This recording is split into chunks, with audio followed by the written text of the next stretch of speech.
Hello, thank you so much for watching and joining us today. My name is Travis, for those that may be new to the content that I create. And today I have a very special gift for you in the form of Tiphanie Wells.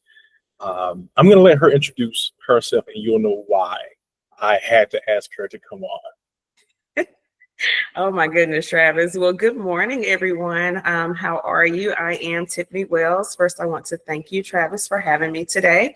Travis and I are former classmates, high school classmates, and have kept in contact over the years. So I am actually a program manager for a nonprofit that serves Wilson County, Nash County, Edgecombe County, Halifax, and Warren counties. I oversee two major programs. One is dealing with child preschool, and then the other one is dealing with a subsidy program that offsets the cost of childcare for parents, and that is income based.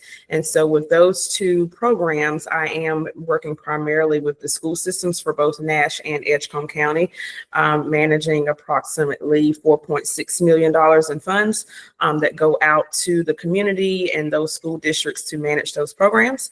And then on a side note, beyond that, I am also a life, health, and wellness coach and lactation specialist.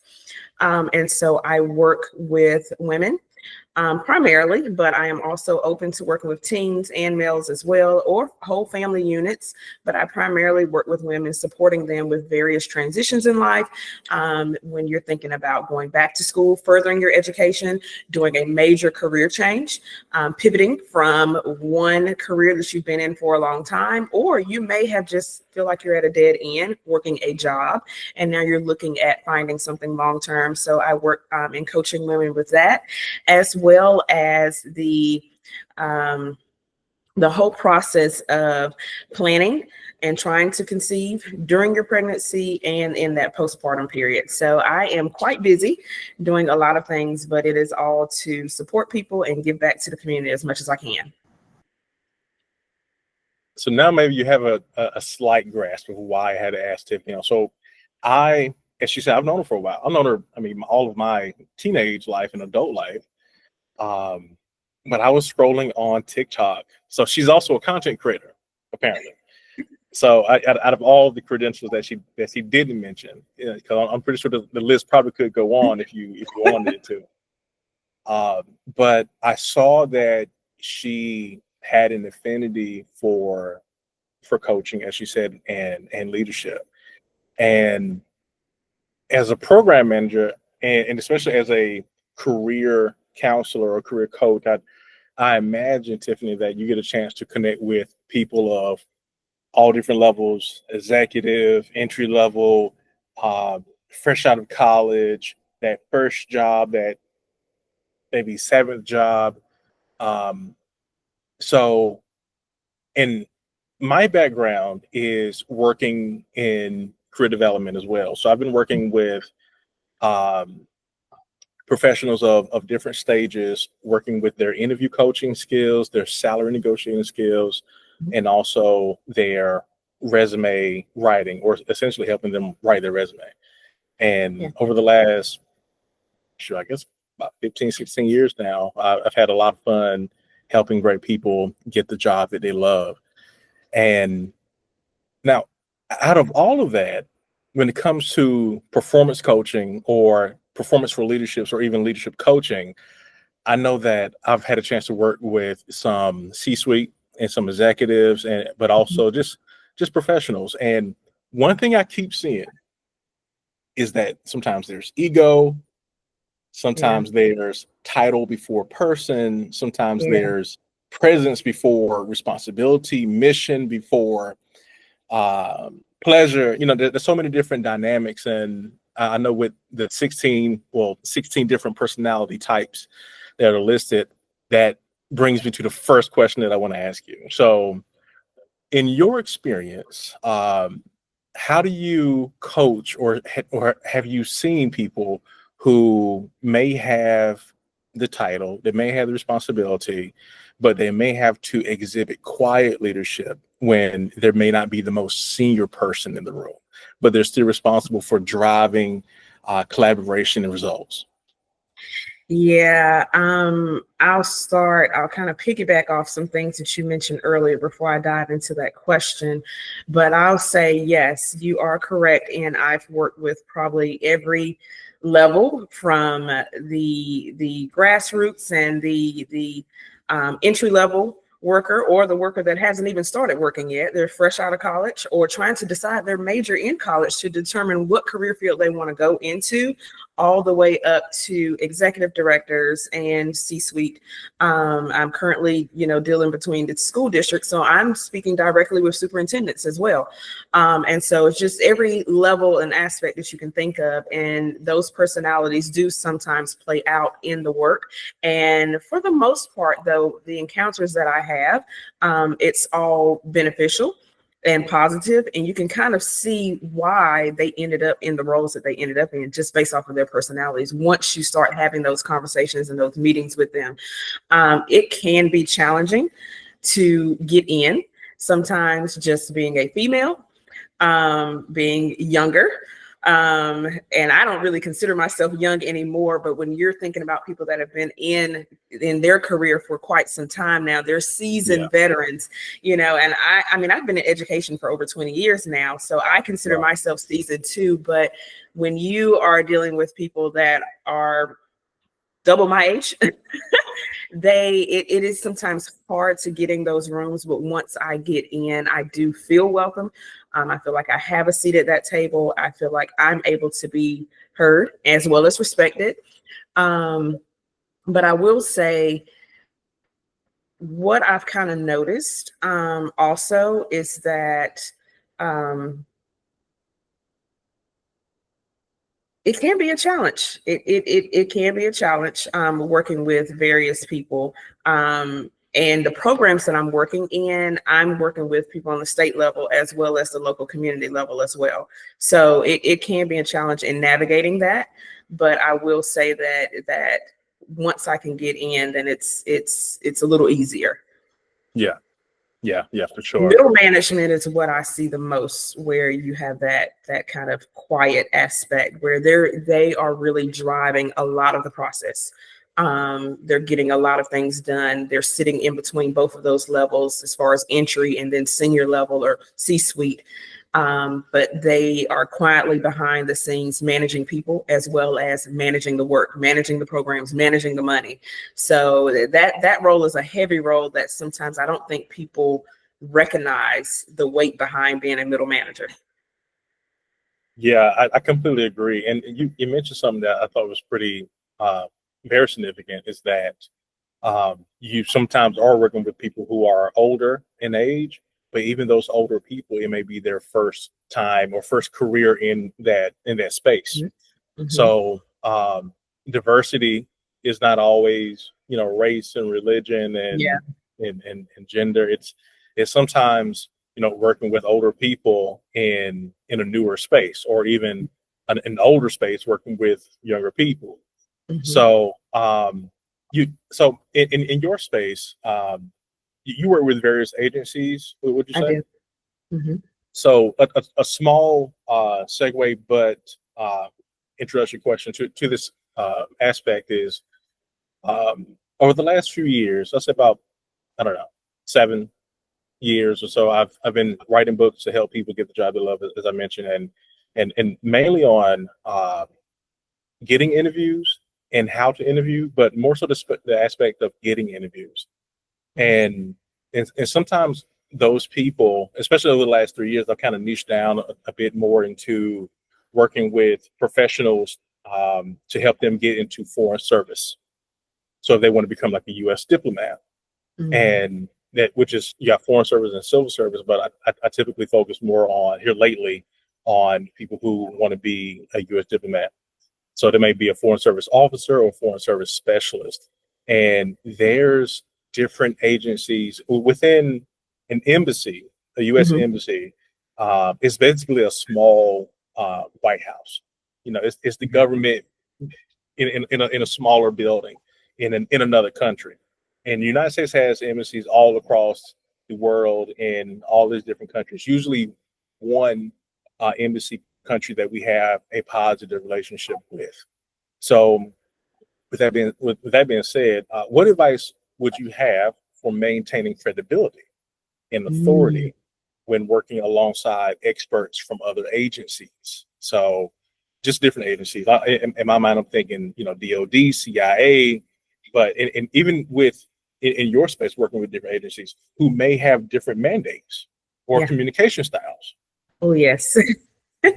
Even just, I'm thinking, as you're talking, I'm dealing with the state level and two different entities within the state, technically three, but two main ones, and that's in North Carolina Department of Public Instruction, and then the Child Care Division. So they are both education entities, but the way they require us to do things are totally different. There are some things that align and there are some things that cross reference, but for the most part, they have things that are very, very different. And I have to know both. I'm dealing with private child care providers. These are owners. They own their own child care center, as well as they may be directing it or administrating. And then I'm dealing with school districts, and they operate totally different as well. We have federal funding and we have state funding. We also have private funding that comes in the form of grants or donations. And so and then with those funding sources, you have your own rules and regulations with those as well. I would say for me, working with various entities and various people on the professional level, the biggest way for me to maintain credibility is to first develop a rapport, not just a relationship, but a genuine rapport with them. So they understand the dynamics that I have within the work that I'm doing, and how our work aligns and how I'm there to collaborate with them as well as support them. That is something that I try to do very early on at any role that I have is reach out to my stakeholders and potential stakeholders and develop that rapport. After that, then the biggest thing for me is to make sure that I'm always doing things that are 100% in compliance. I stick firmly with policies and procedures, If there is some flexibility, I am willing to take it, especially for families that are in need. But I want to make sure that that always aligns with the policies, because everything ties back to your funding source, which will eventually come up in an audit. In another time, you could have been a diplomat. I'm listening to you. I'm like, okay, she knows about human rights. She's thriving. Firm advocate of it. Stepping on the necks of anybody who's getting in the way. Firm advocate of human rights. And that's one of the reasons why my undergrad was in social work, because when it comes to social justice matters, period, I am a strong believer in that. So, yeah. So I've heard you say, networking is important. And would you say that relationships matter more than networking? I do, because I can have a network of a lot of people. And I do. When I'm just looking at my LinkedIn, it says 500 plus. So now it's not even keeping a numerical track anymore on the page. I don't directly know all of those people. Same. I don't. They're friends of friends, colleagues of colleagues. 12,000 people. Yeah, I do. I don't know these people, but so that's just a network. Yeah. And there have been times where someone has mentioned something on the collegiate level, because I have experience in higher ed. I have experience in every level of education, from early education through primary, through secondary, on into higher ed. I've worked at every single level of education. And so if someone mentions something on a higher ed end, I can say, oh, I know someone that works at Vanderbilt. Let me scroll through my LinkedIn real quick, and I'll reach out and put a buzz in their ear or whatever. But I don't know them directly. I don't work with them directly. They're not my direct colleague, but we are in the same field. So networking is important. But I would say the relationships and that rapport is more important, because that's where you have sustainability, honestly. That's I what will couldn't agree really more. take you places. And how would someone? So I know that you've been a coach. I'm going to ask you to open up your toolbox here. Okay. How would someone cultivate a meaningful professional relationship in a fast-paced environment? Oh man. So even in my current role, it is extremely fast paced. There Yeah. is no downtime at that nonprofit, at that partnership. There is no downtime. You don't have any slow days. The programs are constantly running. There is no off season for the programs. And so that is a fast paced environment, and things are constantly changing because of state and federal regulations and because of funding expansions, and then some years you have funding cuts like what we're experiencing this year. And I would just say that with that, I'm always looking for opportunities as well where I can connect with other professionals.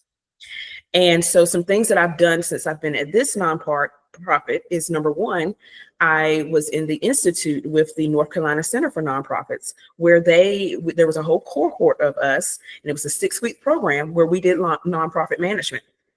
I obtained a certification, but I was in a group with almost 50 people. And so now I have those connections across the state that I never would have had I not joined that institute. I'm also in something now which is very along the lines of coaching, and it is helping me both professionally and professionally. And this is reflective supervision. It is a 1-year long cohort. This is with several entities across the state of North Carolina. We have trainers that are both in state and out of state, and we meet every single month. At the beginning of this session, back in last September, we met for 3 days in Durham. And then back in the spring, in April, we met for another 2 to 3 days virtually, but we spent the entire day together. This has also been a great networking opportunity, but it helps me to reflect on my own management styles and my own coaching styles and how I connect with people and how I take the time to listen to people, not just provide advice and suggestions, but what am I doing in those conversations? What am I doing with the time that I have with people, and how am I maximizing that to make sure that they are able to reach the goals that they are striving to obtain? So those are ways that I say that even in a fast moving environment, these are ways that I'm able to continue to apply that and expand on it. It's just to look for opportunities. Do you feel comfortable sharing the cohort for people who might be in North Carolina? Yeah, so it's called reflective supervision, and it is actually through. Let's see, let me pull it up. I can pull it up really quickly because we just received an email today where the leader of it has a conflict in schedule, so she's going to have to reschedule. But she's out of Duke University, and this is a program that through the infant, family, and toddler. She's a specialist, and so that program is centered through working with professionals that are working with children. But you don't have to just be in that role. Okay. That's how it all generated, but you don't have to just be in those roles. That's awesome. Another tool that if you could share, because I know that there's a lot of entry level managers in every industry, education, in diplomacy or international affairs, state government, and more. Even within state government, there's so many different industries, and like you said, those agencies that represent and matter. How do you coach others? So it's a 2-part question. If you could, how do you coach others to move beyond surface level networking into trust building? And also, and I want to make sure I'm framing this the best way. I know you said you work with women. What are some daily or weekly leadership behaviors that you practice or that you could recommend to help empower women on different teams? I always suggest making your presence known. within an organization, because as we started off talking about, you're managing things, which is a form of leadership, but a lot of that work, because you're in middle management or entry level, it's very quiet. And so if you don't find ways to connect and show your talents, and one of the biggest things that I really like to do is to cross collaborate. I have my department and my team. We're a team of 5. I have 4 people that I supervise and manage, 2 per program. And within my department, there's about 15 of us. But then there are other departments across this organization totaling about 40 plus staff members. If I only stick with my 4 people or my 15 people, how will I ever truly understand the work that's being done across this organization and collaborate with them? Because collaborating opens up opportunities, both internally and externally. Ways that I use to move up and climb the ladder is to learn my role and learn it well, but then cross collaborate. So I'm joining committees. I am looking for ways to leadership. Even when I was teaching and I was working in the school system, I learned my role. I went through audit, had successful audits with my files, and worked my way up to being department chair. It sounds small and minute, but as a teacher, that's ways that you can show leadership. Because I was only 3 years in when I made department chair, and there was a 16-year veteran across the hall from me that it wasn't suggested at that time. And I think it's all in building a rapport and collaborating. So, and I reached out. I worked with every team that was in that school, whether you were in PE, teaching art, teaching English. I was teaching special education, but I made sure that I connected with every person in every team, even down to the custodians. I had a great relationship with every person at the school. And that's how you make your presence known. And when there's people are having meetings in rooms, and I'm sitting on these committees now, and we're looking for, who would be great for doing this? Or who do you think could do that? This is the opportunity for your name to be dropped in these meetings, in these rooms, because you've been making your presence known in your workplace. And sometimes it's a very slow process. You start small and you just expand within your capacity. Within your capacity. You never overextend yourself, but you expand within your capacity. So I'm taking notes for myself too. I know I asked for the women, but that's a good one too. That's a good one too. My wife, she has friends, including herself, that she works with majority women, and I think in a couple different roles that I've had the pleasure of working with sometimes majority women, and I think that typically comes sometimes when you just work in administration or certain roles where just certain skill sets may be driven by the population at hand, like healthcare, for as an example. And I've worked with some really strong and encouraging, motivating women. There's a leader I used to work with. Her name was Sasha Yabunovsky. She was the president of Career Builder a couple some years ago, and I used to report to this woman, Tara. I want to say Shoemaker, but I'm sure it's pronounced slightly different. But these were some women who could get on a video call and have people run through a wall, just because they told you and they made you believe that you could. So, and especially in performance-based work, I mean, that's important. I mean, you have to know that person so well that even if they can't, and you said it earlier, that's the reason why I was taking a note. You said work within your capacity, or how did you word it? Expand within your capacity. Expand within your capacity. And I was like, man, even if it's not, like, I want to believe that I can. Now, on that note, I work with some women that are not amazing leaders. I mean, men as well. Like, they are not just amazing leaders. They do not know how to communicate. Sometimes, again, the ego, there's a lot of friction, a lot of Yeah. strong personalities. I've seen, sometimes a lot of cattiness, or a lot of, like, the rumor mill is crazy. And unfortunately, I would say that I've seen and heard other people, agree or tell me, and just even online, say that they've noticed a difference sometimes in working with women and men. Um, but I will say that it's not just the gender; it's more so just the maturity and leadership I've Oh noticed. yeah.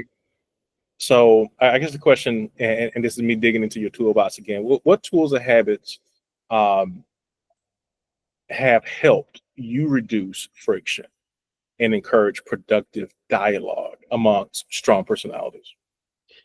I'll start off by saying I am a person with a strong personality.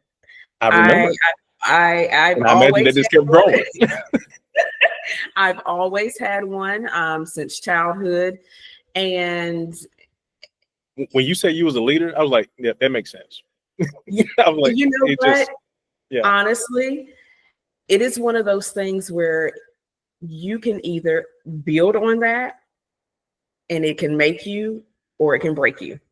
And Yeah. for me, I've used my personality, my confidence in being outspoken, and my ability to connect with people to drive myself professionally, both in my full-time career as well as in my own business, as far as being a professional and working with other professionals. And Mm, so, one of the things that I would say to what has helped me and what I encourage in helping people when they're dealing with strong personalities within their workspace is don't take everything personal. That's number one. Um, and also, sometimes there's a lot of things that aren't being said. There are people that are dealing with a lot of things right now. yeah. And that may or may not be an excuse. It may or may not be a valid excuse for everyone, but there are a lot of people who suffer in silence. And Mm, sometimes their aggressiveness can come across as in it's directed towards you, or it's personally towards you or the people that report to them, when all actuality, they're just dealing with a lot and they don't communicate well. Some people work very well in the workplace. They are phenomenal at their job, but they lack those people skills. And that may or may not be a character flaw on them, but I don't allow how you speak to me to have me to use that as a reflection on the person that I know I am and my abilities within the workplace. That is your character flaw, not mine. I always treat people with respect, yeah. regardless, because at the end of the day, that's what's going to continue to carry me forward. And people are going to remember how I treated them. The teams, people that report to me are going to remember how I managed, how I supported them in times of conflict where they may be dealing with something internally or externally. There, on any given week, my staff members can receive some pushback or Yeah. have a negative or heated conversation with a parent or a provider, one of our childcare providers. And if it does not go well, and they are no longer comfortable having that conversation, they know that they can escalate that call to me. They know they can. They know I'm going to have their back. And if we're in a situation where I'm involved and things are getting out of hand and it's escalated, they know that I am going to shut that down immediately and say, hey, I can't allow you to speak to my staff this way. Yeah. When we're in a better space, we will reconvene this conversation or reconvene this meeting. So I just think, you treat people with respect, let them know that you're here to do your job, and you're going to continue to work with them to best of your abilities. But you have to give respect. I had a CEO that I reported to indirectly, but Mhm. I had a lot of meetings with him. It was like me and maybe two other people, or sometimes three other people. And the guy, strong personality, used to be a firefighter. It's like you just, especially with like a sales driven organization, you have a lot of big personalities. The guy, like you say, you operate within your full time, but also, within your business. And I've been helping people for a while, but this guy calls me. And again, that's how I know it's not a gender thing. It's what is your maturity when it comes to leadership? What is your experience when it comes to things? This guy calls me on a one-on-one meeting just to try to, I guess in a sense, guilt me to quitting my business and giving my full time to my 9 to 5, which, I can see if my performance was low. I had just got a bonus. I just got a raise, promotion. Like it was like everything was on the up and up. But this guy goes and say, yeah, well, it must not be going that well if you're working here too. I was like, well, I actually choose to work here because I feel like I can make a difference, and it's challenging to me. Like it's yeah, money is important. There's no such thing as extra money. I can spend it all. But it's the work. I've always been a mission driven guy. And I'm just like, check to the side. I'm giving it my all, regardless of how many commas are in a check. So that's how I know, some people are frictionless when it comes to leadership. But it doesn't mean that they're a pushover, where some other people are a little bit immature in their leadership, but they may have some other things going on. So, which is a little segue to asking about, especially when it comes to leadership, there's different types of teams. You have your passionate person who's going to come in on fire about everything, and they have all the ideas. Then you have you have passionate person, you have your mission-driven person, you have your purpose-driven person. The mission-driven purpose typically is here for short-term, depending on if it's a short-term mission. And this is various organizations. I've been a leader in different spaces where the passionate people, I've seen them burn out. They want to be long-term. 10 years from now, want to be, that's who they are. Sorry. But they burn out. So I was like, okay, how can you work with those people? And I've had, certain experiences, but I want to hear from you. So, and this is a two-part question when it comes to that. Many passionate or purpose-driven people give their all and they burn out really fast. How do you help your team, or how do you help an executive or early stage managers with their teams channel passionate people to be more sustainable? The biggest word, and the word that I start off with, is boundaries. Ooh. Boundaries. You start off how you plan on holding off. You start off how you plan on holding out. When you take a job, when you take an assignment, whether it's a contract or what you're thinking may be a long-term role. And long-term for some people is 5 years. Long-term for some people may be from here until I retire.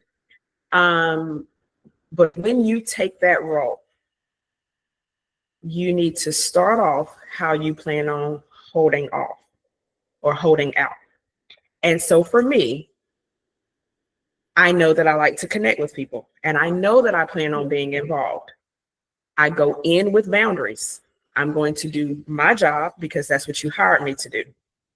I'm going to assert myself in extra activities within this organization because that's what I strive to do, to make that connection, to build those relationships internally, which will then build relationships externally. We're on committees and we're planning events, and these events are partnering with other community agencies, and we're inviting communities that surround us to come to these events. These are major networking and partnership and relationship building opportunities for me.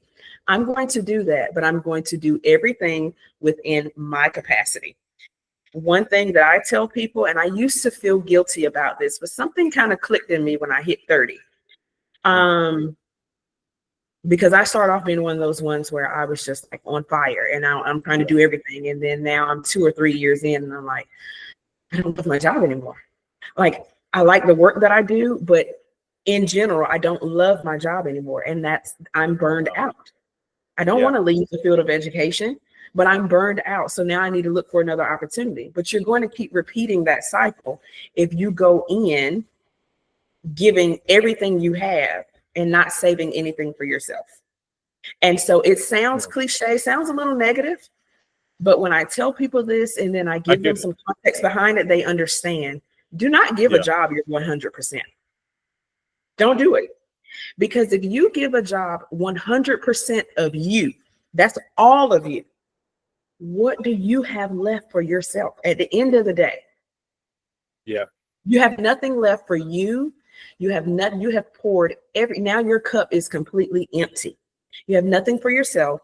You have nothing for your family, your children, your friends. You're drained. And in the evening, you're drained after work. The weekends, you're trying to recover from your week of work. Now on Sundays, you're nervous, you're antsy because you have to go back to work on Monday mornings.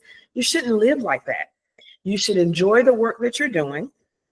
And when you come home, you should feel good about what you did today and be ready to spend time with your family. Or if you're single, be ready to enjoy your evening.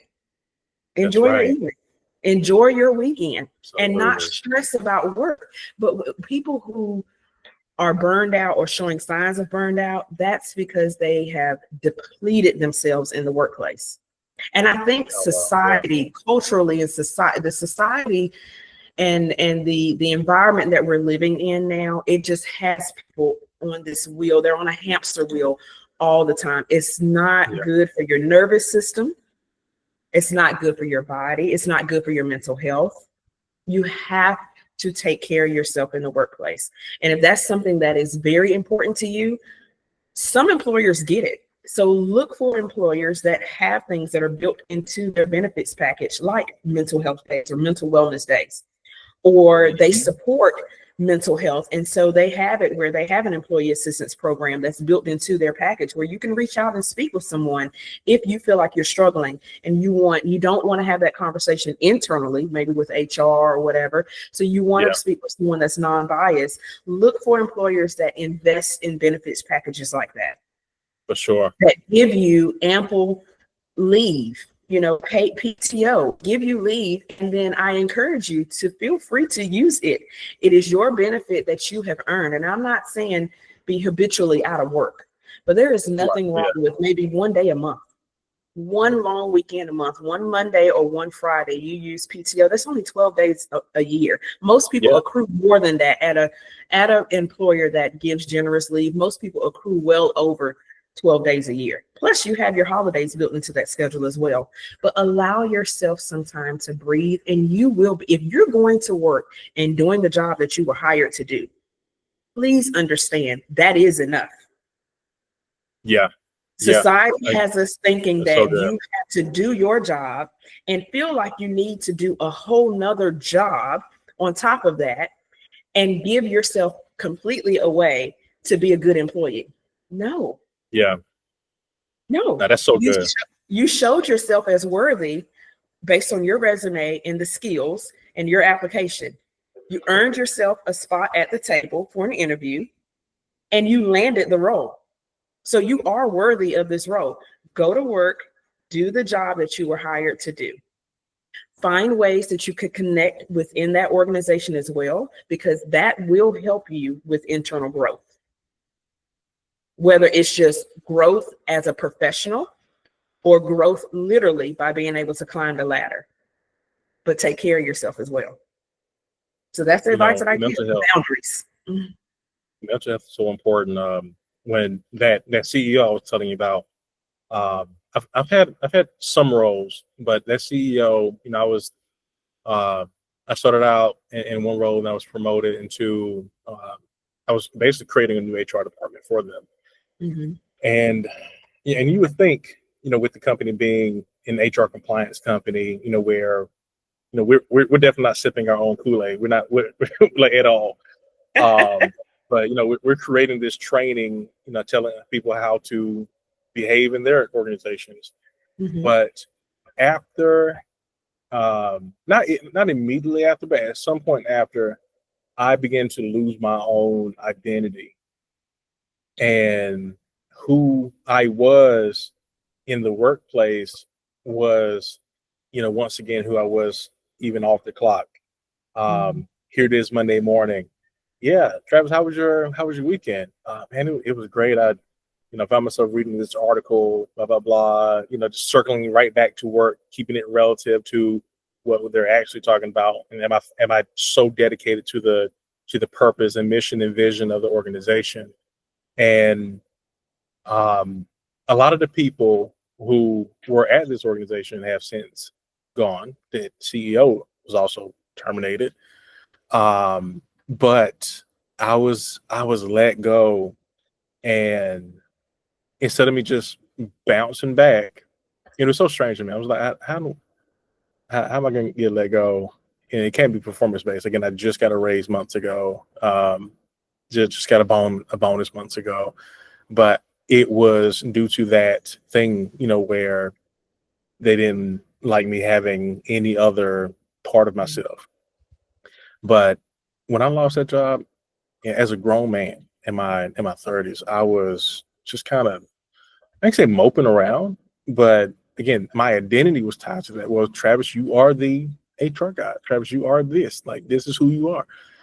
And I realized, like, gosh, like for a couple of months, like I still, had, as a man, did what I had to do, go out there, put myself out there and get interviews going. But I was still just kind of sour from that experience where I did give my all. And I even let my business suffer a bit, and I put it on the back burner.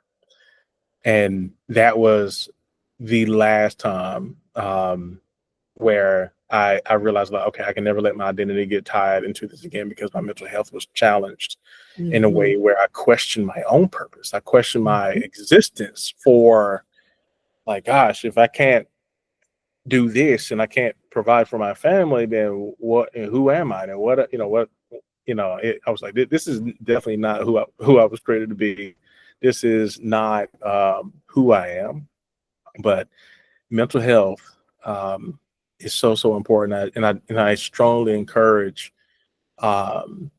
everyone to have a conversation with friends, family, a non-biased third party. And the question might sound silly or crazy to yourself, but there's no wrong question. There's no silly. I mean, just ask it. And sometimes just saying whatever is on your mind helps you realize, like, oh, that's not who I really am. Yeah. Or in a sense where you may be so indoctrinated in an organization that the Kool-Aid was sweet, and you are now a part of that company culture, and you fly that flag. And if someone tells you that, hey, you don't spend time with your family anymore, we don't see you anymore, you don't come to the game anymore, it's been 3 years since you went out with us, kind of thing. Sometimes it helps to hear that, so you can make, the adjustments as necessary. So I completely agree with you, Tiffany, that do not lose yourself. Do not give 100%. It doesn't mean don't perform, don't give excellence.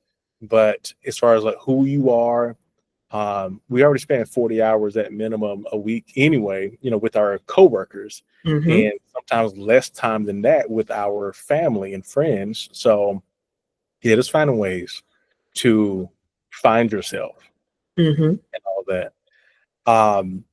I would love to ask you more questions, but because you have such thoughtful answers, and I appreciate you sharing those. But if you're watching this right now, let me know, what was your favorite response, or was there a question that really stood out to you, or is there a question that I should have asked? Because Tiffany is a busy person and I don't want to just hijack her time, but let's say I was able to get her back. What questions, should I have for her based on some thoughts that you may have? So, Tiffany, is there anything that you would like people to know about you, or if that you want them, if you want them to contact you or anything of the sort? Sure. So I guess we can drop a link or something once you down below. We can drop a link so that people will be able to access my website. If you would like to connect with me that way, I do have a contact form in the bottom of my website. I also have a business number. That number does receive text messages, and so you will get a pretty fast response. And then you can also reach out and connect with me on social media. All of my social media handles are at the bottom of my website as well. But it is Coaching with T. Wells. And I have a wide variety of services. I don't even think I mentioned everything this earlier when I did my introductory, but I have a wide variety of services. And if there's something that I'm not able to assist with, then I have 3 networks that I am connected with. One is a faith-based network.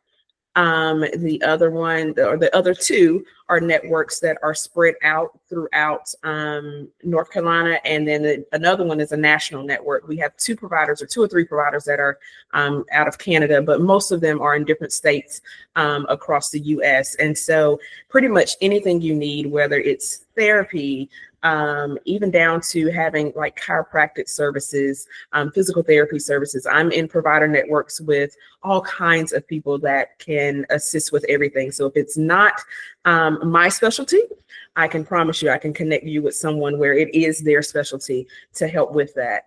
And then one thing that I just want to leave is be yourself. Always stay true to yourself, and you are enough. 3 reasons why somebody would call you for their services. Anytime you're in transition, if you are feeling stuck, if you don't feel stuck, but you're ready to make a move and you don't know how, or if you feel like you have fallen on hard times and you are looking for a new direction or looking for support, those would be probably the 3 main reasons. I love it. So I just want to make those top of mind for those who are listening and watching. Here recently, my LinkedIn has been appreciating these types of videos, where usually I post these types of videos on my YouTube. So I'll make sure that no matter where you are listening or watching, even if you're on TikTok, I'll make sure to tag Tiphanie where she can be reached and share her information as well. Those who I've had a chance to share content with you previously before now, you may be wondering why my background is looking like this. It's because I am, as I've shared, I've been helping professionals train to become future diplomats, U.S. diplomats, by helping them pass the Foreign Service Officer test, or the FSOT. So if you are someone who has ever been curious about becoming a U.S. diplomat, I'm currently partnered with some retired ambassadors and some current and also retired diplomats. And we have some training that we are providing. And I'll make sure to put that link down below as well for you. And that's pretty much it. I really appreciate you, Tiphanie. Thank you so much for your time, your expertise, your knowledge. I know that, what you're sharing it's not all from a book. It's from the scars, it's from the experiences, it's from the tears, it's from the stories that people share with you, the solutions, the testimony. So I'm just so grateful that you can be a resource. But if any of you have any additional questions for Tiphanie, drop them below and I will make sure to get them over to her, or you can just contact her directly now. Hope you all have a great day and we will see you soon. Thank you so much. Thank you.